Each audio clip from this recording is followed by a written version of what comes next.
just good to hear that from him. And then he goes, "What school do you go to?" And I go, "Matter of fact, my kid goes to Christian too." He's like, "Oh, no way!" And then he was one that started telling me about how they're building this new baseball field at Christian, and it's supposed to be off the chart. And unfortunately, he won't be around to play in it. But yeah, it seemed like a good-hearted kid. Yeah. We're gonna get going if that's okay. Yep. Cool. All right, guys. I am super, super excited to have Albert Garzon on the podcast right now. I want him to kind of share more about himself, but I knew Albert before Albert knew me. My family and I have been going to Albert's Mexican food for over 10 years now. It was like a staple in our family. And the Welch family was nice enough to introduce me to their son, Maddox, who I give baseball lessons to. And then I got introduced to Albert. And Albert is just such a good, humble, he's just got such a healthy mentality on life. And what I really want to hope that you guys get from this podcast and having him on, we super appreciate your time, Albert, is just kind of hearing more about his story and where he got where he's at and what he continues to do to push on. So Albert, if you mind just kind of talking about yourself, and we really do appreciate your time right now. Of course. Well, thank you for inviting me to come on here. I'm excited actually to be here. So, I've been a San Diego my whole life, 54 years old, East County boy. I graduated from Monte Vista. So it's been a great journey so far, and a lot more ahead to come for sure. So, so I've been in the construction business for since '88, and then got into the restaurant business back in 2003, and I'm currently still doing both, and having a great time doing both of them, and have an amazing wife and two kids that are 11 and 13, and so I'm right in the middle of the whole sports and traveling with the kids, travel ball and cheer competitions. So we're having some fun. Awesome. Yeah, we're going to go a little bit deeper into your life and just kind of what you do and how you do it too. So first question, if you don't mind, and I think this is a popular one. What's your favorite thing to get at your restaurant? And you have two locations, right? You got one in Rancho San Diego, one in Lakeside right now? Yeah, and one in La Mesa as well. In La Mesa, that's right. Yeah. Okay. Yep. What is your, and I don't know if this is like bad juju, but if you don't mind just sharing, like, what is, like, if you had one item to get on your menu, what are you going with? Man, right now it depends on my mood. Everything's so good at the restaurant, but I think if I had to pick one of them, it's got to probably be the Cali Surf and Turf. You know? And then if I can, and then I usually can't muster down 3 of the big roll tacos, but I'll at least get one. So at least get most of the burrito down, and then finish it off with the big roll tacos. Is a nice way to polish that off. So, and a nice horchata to wash it down. There you go. Awesome. Going into more of like just kind of the serious stuff, what was your inspiration to creating Albert's Mexican food? You mentioned that you started in the construction industry. What made you kind of just want to venture off as an entrepreneur?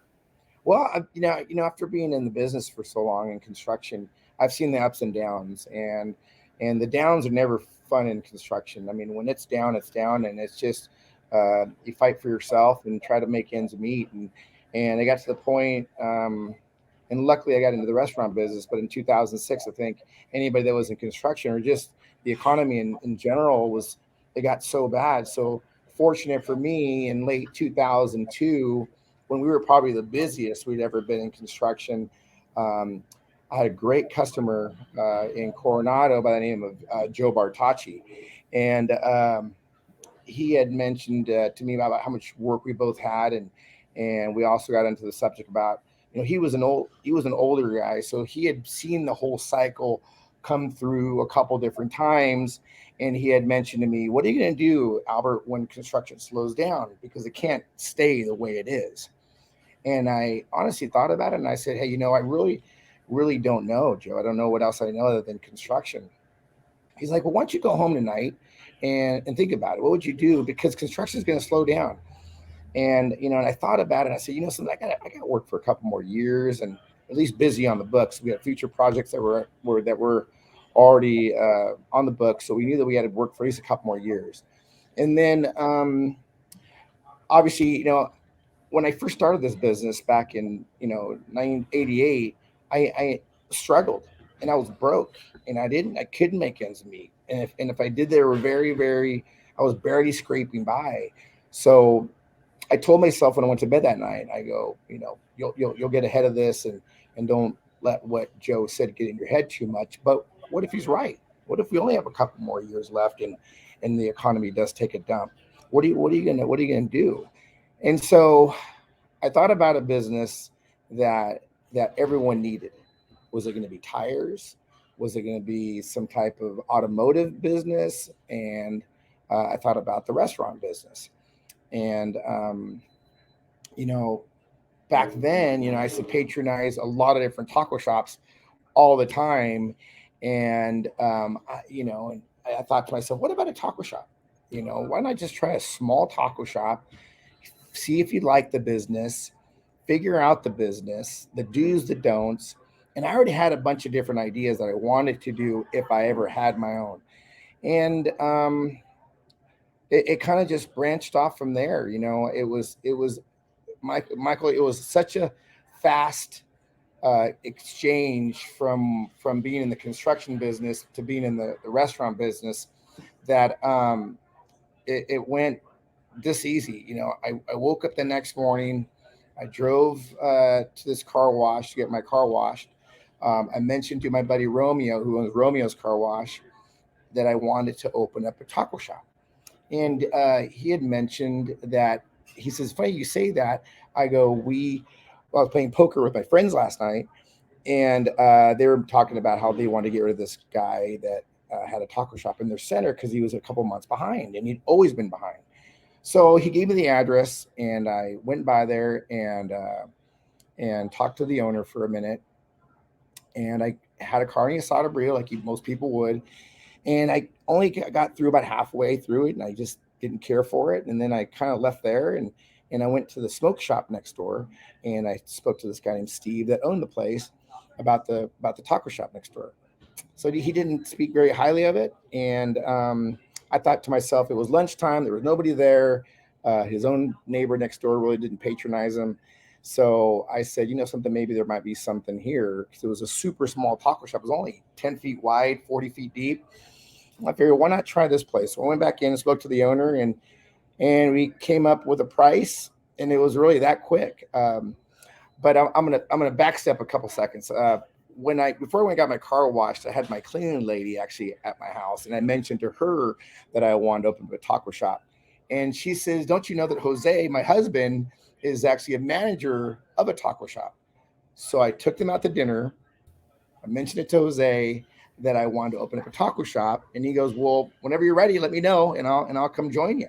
So then I met Romeo. He told me about it. Then I found the taco shop and basically came into an agreement with the owner that was selling the taco shop and bought it from him. Then I called Jose and I said, "Hey, dude, you won't believe this, but all in 3 days, I've already bought in a taco shop." So it was crazy. I worked out this lease with this guy, and basically bought it. We closed it down for a month. Just cleaned it all up, and then opened up a taco shop that I knew very, very little about, if anything. And it was kind of a cool story. There was just my mom, me, and one cook. That was it. So it kind of just evolved. And then within a month after opening it, we got a couple more cooks and one more cashier. And then that's when the concepts that I wanted to do kind of came to life, with the big roll tacos and lettuce wraps and stuff that slowly progressed into the typical menu. Let's go deep on that. Yeah. So you were like, this is a huge risk, right? So you had the construction job. That's what you knew. When you go out of bed, like, I know where I'm going, right? Right. And Right. then you talked to someone that you respected, Coronado, and he said, "Hey, like, kind of what's next?" And I really appreciate that kind of looking ahead in our life, right? Right. What was that mentality like for you? I mean, were you nervous? Were you like, you know what, I believe in myself? Like, can you kind of going deep on that mindset you were going through? Well, I'm going to go back to like saying I had to give it a good shot. There's nothing that you can really do if you expect it to work and go half-ass at it. You can't. You just possibly can't do it. You got to go 100%. And I was willing to go 110% and give this thing an honest try and see if I could make it work. So once I figured out I had a shop, just a small shop, I figured this is how you learn. You go small. The investment was not that much. So I figured, try the business. If you don't like it, sell it. You can sell for more than what you bought it for. No harm, no foul. At least you tried it. And if it worked, it worked. You didn't, it didn't, but at least you What said, was that time horizon? Sorry to oh my, interrupt. What were you giving yourself to do that?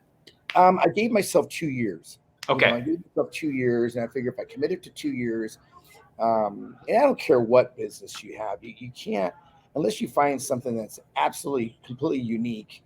Um, Opening the doors, you got to be ready for failure right off the bat. That's why most restaurants don't succeed after the first 2 years, because it's just either you find the clientele or you don't, or Yeah. you find a niche in something or you don't. But I think you can use that for any business in general. If you find something that's unique and different, and you have something to offer to the public, then you got a good chance.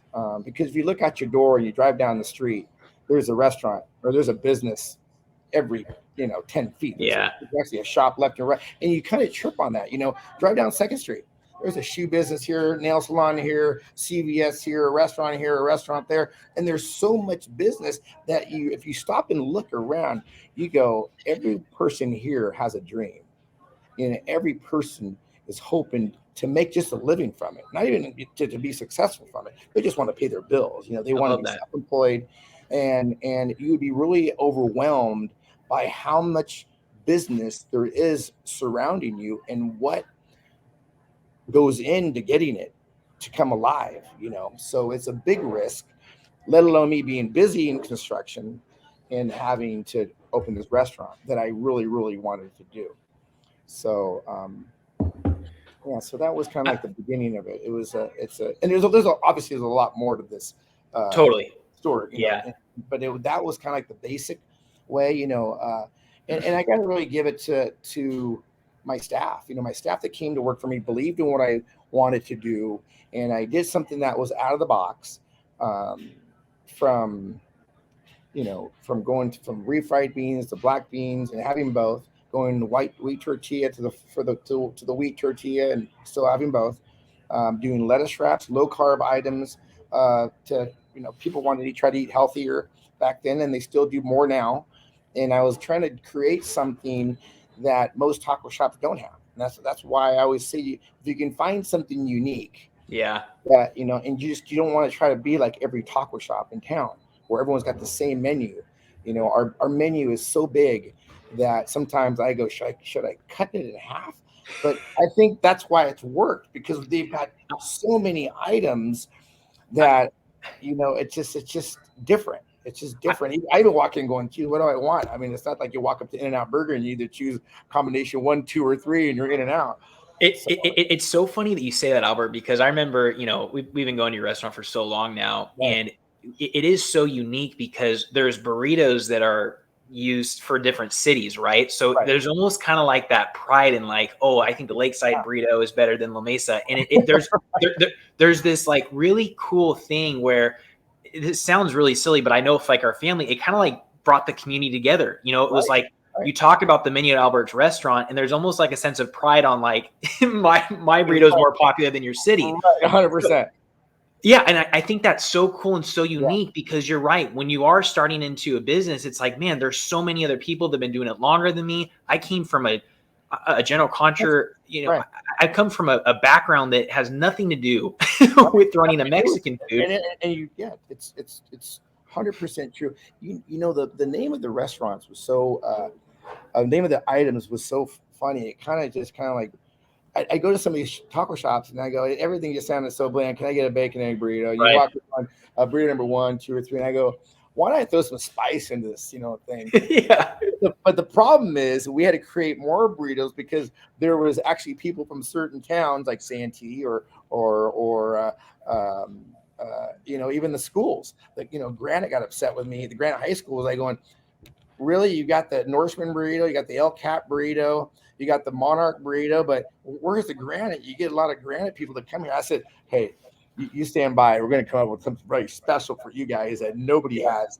So when I came up with the Granite taters, that one just kind of hit it out of the park. I love that for Granite, and so now that my kids go to Christian, uh, I got to come up with a very unique burrito for Christian, because now I'm getting some slack from the kids saying, why don't we have the Christian burrito or the Christian? Yeah, you gotta get like some holy sauce in there or Oh, something, man. right, there you go. I got to think of that one. That's a good one to add. Yeah. So, Thanks for sharing all that. yeah, of Yeah, course. it's been fun, Albert. I mean, Yeah, I've just been super enjoyed just getting to know more you as a person.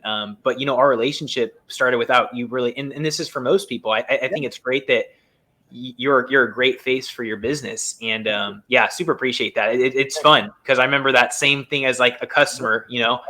All the other Mexican food restaurants, it's like California burrito, bean and cheese, carne asada, and you go in there and it's like, this is different. It's trendy, yeah, yeah, it's yeah, to go to. It's not that yeah. hole in the wall shop, Right, which I right. appreciate. Correct. Um, so obviously, and you're not doing yourself justice right now because we can't see the full picture, but Right. you could probably deadlift a baby elephant. So the next question I have is like, I mean, how do you stay in shape? You got a great relationship with your wife. You got a Right. great relationship with your kids. You Yeah. find time to travel. You Yeah. find time to manage a business. I mean, I just want, it's hard to get the Reader's Digest version, but like, Mhm. kind of like, just tell me that. Like, how do you have time for everything to facilitate all those things in your life? Well, I gotta say, it started even before I got married. I'm an older dad. I had my first kid. I got married at 40, and had my first kid at 41, and my second kid at 43. So the harder thing for younger families is that when you get married at 25 or whatever age that may be, when you're younger, you're instantly forced to work, because you have to create something. You have to create a foundation somehow. So for the foundation to be created, you got to put forms up, right? So without the forms, you're just going to be concrete will be going everywhere. Nothing will be true. Nothing will be straight. So with me, my path was I kind of waited to get married at a older age of 40, and so by then I already kind of had my feet planted I in appreciate that. Were you more focused on just like being the best version you could be before you could start doing that with others? for me, I was very, I'm not Yeah. gonna lie, a little more immature when I was younger, and up until I think 38, but I just wasn't ready for that commitment yet, that Okay. long commitment. Yeah. So for me, I wanted to close that chapter in my life after being 38 and finally say, okay, I'm ready, because I've read that book so many times, so I'm ready for a new chapter in my life, and marriage was next. And I knew that the one-on-one marriage would be very short-lived, because I was already getting to that age where I needed to have kids. That's what I thought. So and that's the way it kind of worked out. We got married with my wife, and after a year we had Alexa, which it's just been amazing. So for me, back to the business part, my feet were already planted. I knew about businesses, and that stressing part of how the money was going to come kind of created some spare time, but not knowing that I was going to go, you know, head first into the restaurant business. I knew that when you start a business, you really got to commit yourself about creating that foundation, right? And when you have that good foundation with what I believe my wife and I created, meaning we knew what we wanted, we hired the right people, and I believe that I hired people that were better than me and smarter than me to help me create my dream. Yes, I was the foundation. Yes, I helped do the do's and don'ts of what I wanted, but then you have to have people that are better than you and smarter than you to actually make your dream come alive. And I think when you can find that in any business, it's not to be just a taco shop business, you know, um, you really set yourself up for success. And when you mention the gym and you mention the traveling, once again, if it wasn't because of my staff, and every single one of them, I'm going to say every single one of them are so solid that they have given me the blessing to travel with my family. Because you got to remember, when I'm traveling or when I'm at the gym or if I'm doing something, the restaurants are open. Yeah. So Yeah. I'm leaving, and I tell all my employees, remember, guys, it doesn't say Las Parillas on your shirt. It doesn't say Jack in the Box on your shirt, because you can't put a face with the ownership. When you guys have your shirt on and it says Albert, you're representing me.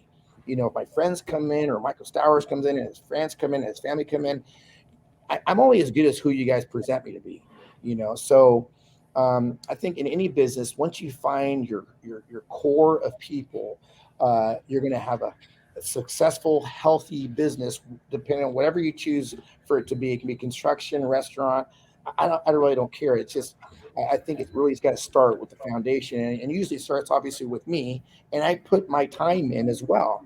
Yeah. The reason why now I'm even more blessed is because my kids were younger, and I told myself that I was going to work every single day until my kids were 5 or 6 years old, because the kids aren't going to remember those times. They're going to, dad came home late. I'd have put in my time so that the times they do remember, which are now, I'm there for everything, for baseball, for cheer, for their games. And it doesn't matter where or who they're at, I'm there. Because I think that's a really big part of any child's development in life, Yeah. and more than anything, they're just great memories for me to have, because that's the one thing I'm bummed when I miss a baseball practice, because I know that me is one less memory that I'll have of seeing my kid Blake's play, because we all know we have a very short opportunity as parents to spend that quality time of saying, hey, we're going to go here and we're going to do that, because next thing you know, and all you parents out there know, is that as fast as it went through is as fast as they're going to be leaving. So the memories that you create are priceless, and what can you do to create that? And for me, I believe that I've taken the right steps to get in that position, that I'm able to do both. I'm able to create great memories with my wife and kids, and I'm also able to spend quality time at the businesses as well. Man, Albert, that was so inspiring. Like that was just so cool. I'm sure there were times in your life when you were like 30 to 35 and you probably had your buddies being like, dude, why don't you have kids yet? Why aren't you married yet? Right. Oh And yeah, and we always think the grass is green on the other side, right? Like I can be going all in my business and trying to create an empire, but I'm also missing out on maybe that family aspect. And it's really cool because I truly believe you embody all of that. And I think you're a really great example.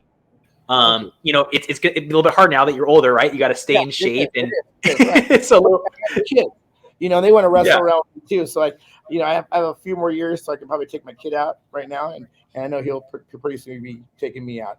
But one more thing I wanted to add to that, and this may sound a little shallow, and I hope it doesn't come off that way, but you got to take your relationship with your wife and your kids almost like a business. If you don't put as much time in your business as you do your wife and your kids, one of them are going to fail. So there's got to be a very happy business. I mean, a lot of guys out there go, I got to work, work, work, work. I got to supply. I got to provide. I got to do X, Y, and Z, and they kind of forget the whole reason why they're out there trying to provide, right? To give their families what Mm, they need, pay the bills. But you also got to remember, you have a wife at home that needs her time, and the kids. Just like you put in as much time as you do in the restaurants, I got to put just as much time with my kids, because what I don't want is to have that regret of something failing because I didn't give it enough time or didn't give enough effort. So for me, that was probably another great thing that I kind of learned, that having that balance between all three things, not just giving one of it all, not just to my kids or just to my wife or just to my business. There's a happy balance between all three that I feel comfortable at. that's huge. At the end of the day, all our days are limited, right? No, yeah, And for sure. we want to be remembered, and we want to Right. make the most on our life. So thank you for sharing all that. That's so awesome. The next question is a little bit twofold. I want you to kind of go into what's your why, and then what's your next move.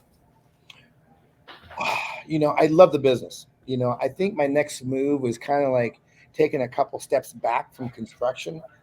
As much as construction's been great to me, there's a lot of moving parts that needs a lot of my time for me to get a job. So, and once again, you said it, we're limited in time, right? So how are we going to use the time wisely? So for me, when I started before the restaurants, or even up until my kids got into their a few years ago, I had this extra time to go drive around and look at all these jobs and bid work. But as I get older now, I feel like I don't have that time. So if I want to have that equal balance, and I feel that one's taking my balance away, which one is it? Well, construction is the only thing I can think of, right? It's taking that time for me. People aren't coming to me. I got to go to them. The restaurant business is the absolute opposite. I've created something since 2003 where Michael and his family comes to me now, they order, and I get paid before you leave. Well, the construction business is a complete flip flop. I got to Mm. go to Michael. I got to bid his work. I got to go back to the office. Still no check, right? I got to do all this work. I got to send my guys there, make sure they do a good job, and then Michael will send me a check in about a week or two, and I'll get paid.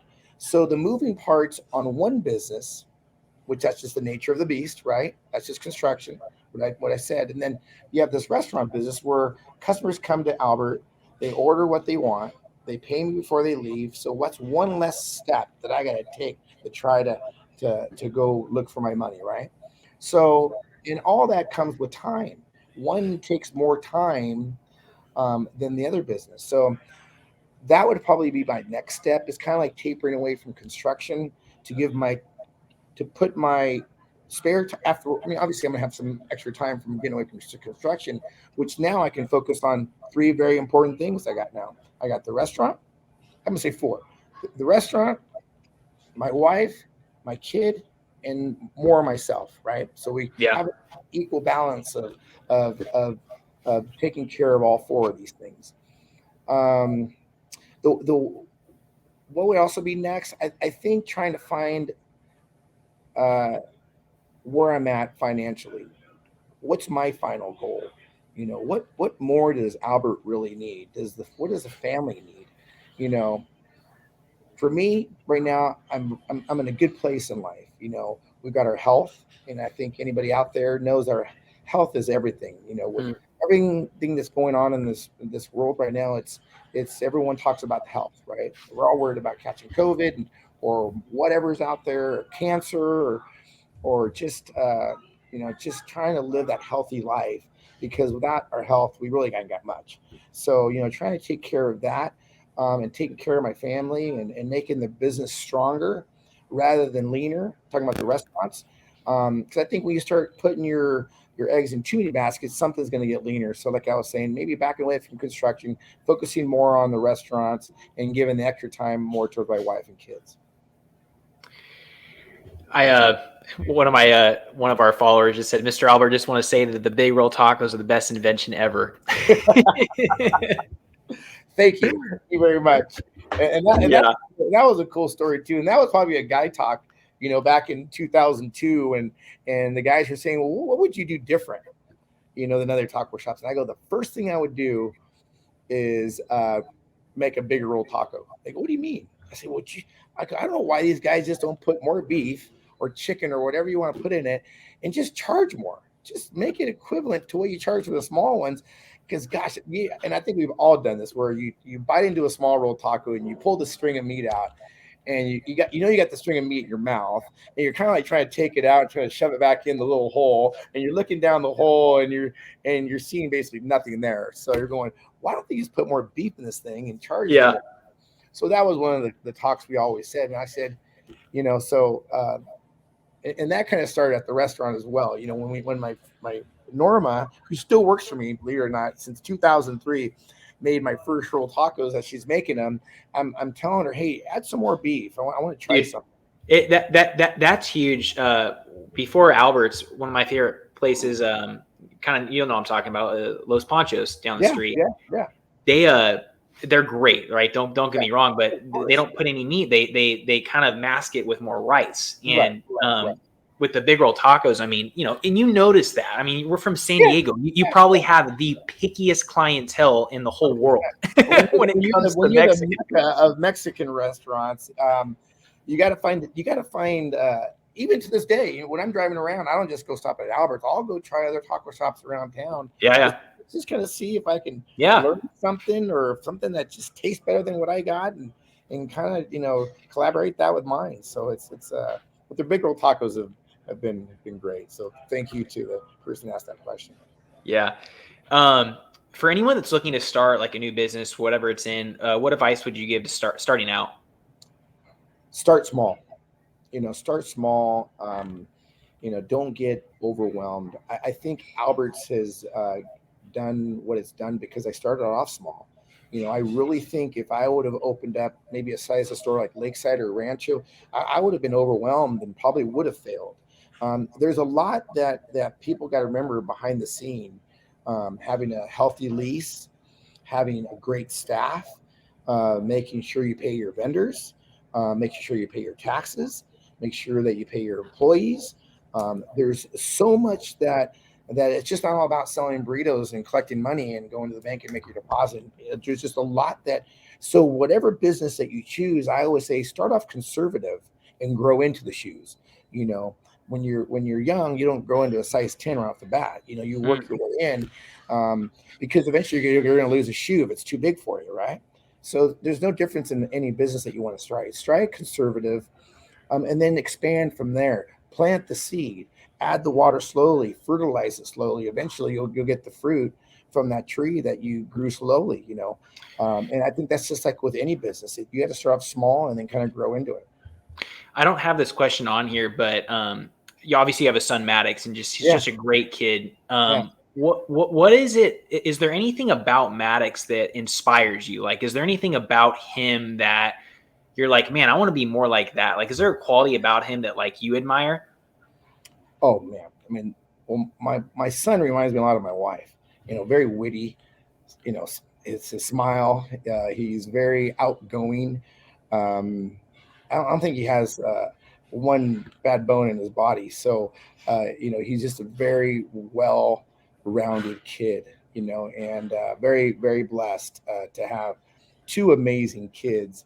But Maddox is a very special kid, not only because he's my son, obviously, but you can just see it. He's a very unique kid, very friendly, smart at school, very well liked. Um, and I think he's living his dream as well. He's going right down that right path. So I think if I could take something from Maddox, it's just how friendly he is, and I see how big his heart is. I asked him one day when we were doing some yard work in the backyard. I said, "Hey, what do you love about Christian?" And he goes, "You know what I love about Christian, Dad?" He goes, I love Bible. And for your 11-year-old to say, well, it was actually when he was 10, when he first started at Christian at 10.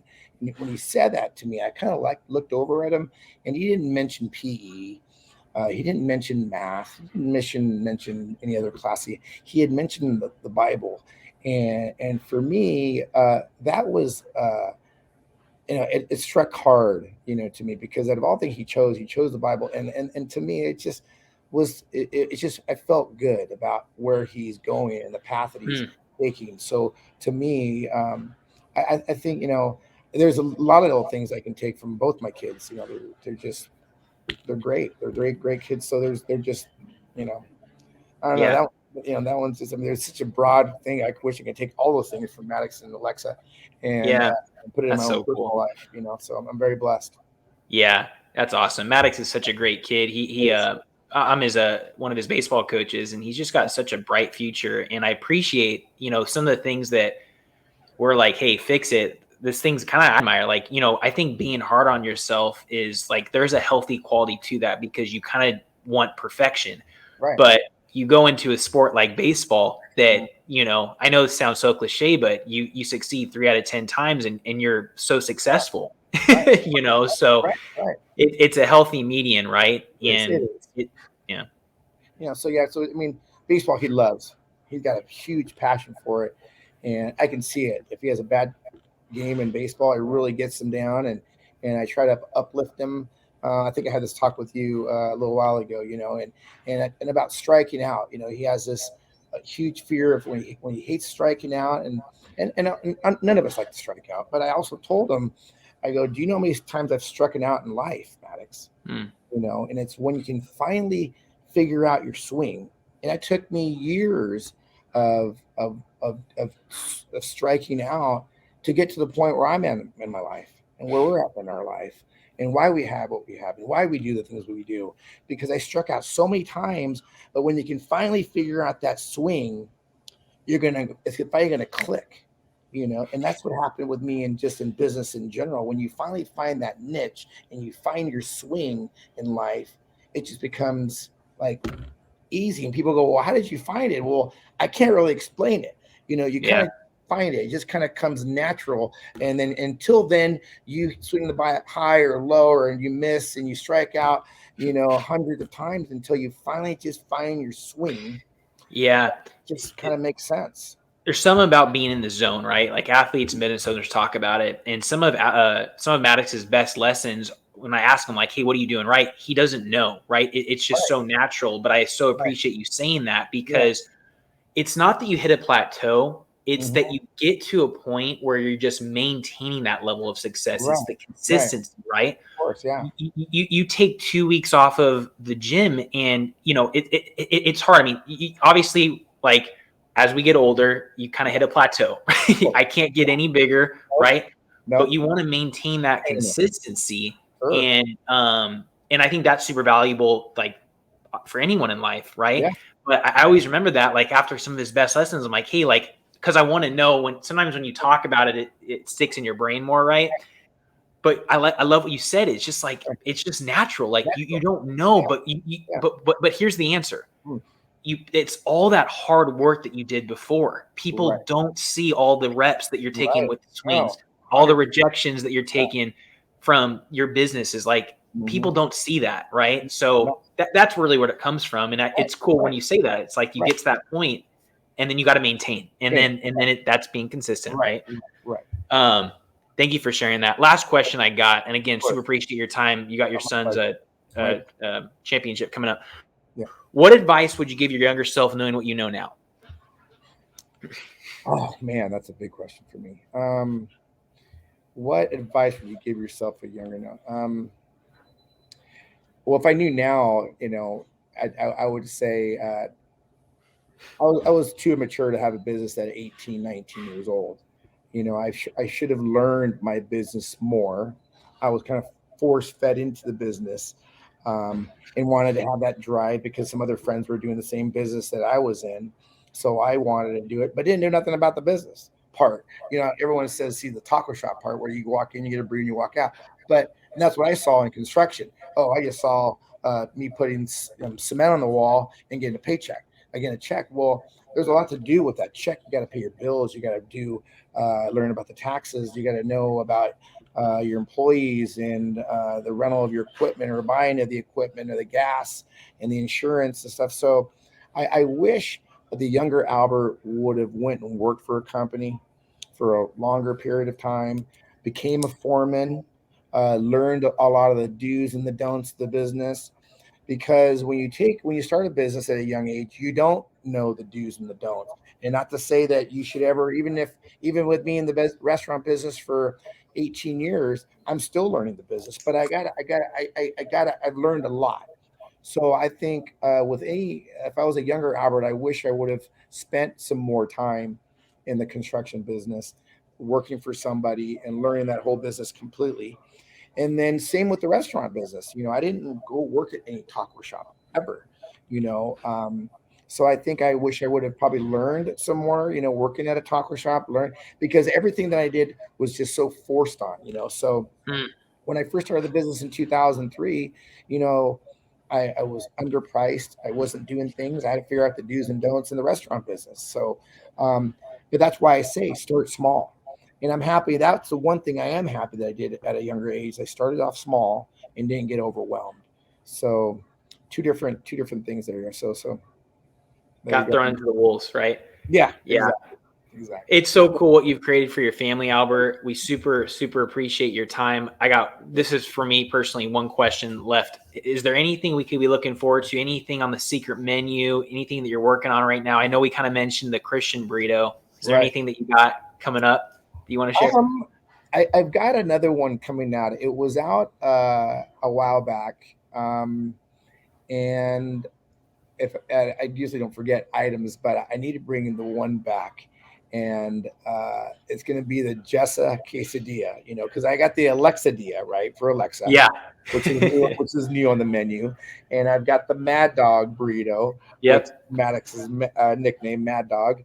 Well, obviously, I got to have my wife on there, right? Got it. The Albert, Al's burrito. So I got to bring back the Jessa quesadilla, which is JESS space A and then quesadilla. So it's not just a quesadilla, Just. Yeah. It's just a quesadilla. And believe it or not, she made it for me one morning about 5 years ago. It's basically a quesadilla with eggs in it, with bacon or sausage or ham, and then you put avocado slices in it and you eat it that way. And she made it for me one morning, and I just went, "Oh my gosh, this thing is so amazing!" I honestly called the restaurant right then, and we put it on the menu. And that made her feel good. It made me feel good, and it was kind of a Yeah. Yeah. addition. So I need to bring that one back. Um, Yeah. and so that one did well. And then I had it on this A-frame, and for some reason I don't know what happened. And it's my fault, nobody else's. But I think when we converted over to the new menu, I forgot. And the bad thing about the older school menu is once you made a sticker, kind of stuck with it for a year. Yeah. But now that we have these new digital TVs and other TVs with our menu on it, now we can add it, and I think that's the only thing missing, I think, off my menu, plus the Christian burrito, of course, or Christian whatever. So we'll see how that one goes. So maybe what I'll have my kids do is go back to school and say, well, what do you guys want in it? Let's Yeah. a little survey and let's make it happen. I love that about you. Like as a business owner, it's like, hey, what do you guys want? Right. I Yeah, mean, that yeah. you do things for yourself, but you want to do things for the community too. Right. This was awesome. Honestly, more than anything else, this is helpful for me, as I grow on my journey in life, and it's always good. You're only as good as your environment, Right. around you. So I really appreciate you're in my life. I really appreciate your time. My pleasure. Let me talk to you a little bit after the broadcast, but I'm going to end it right here. Thanks a lot, Albert. My pleasure. Thanks, guys. Appreciate it.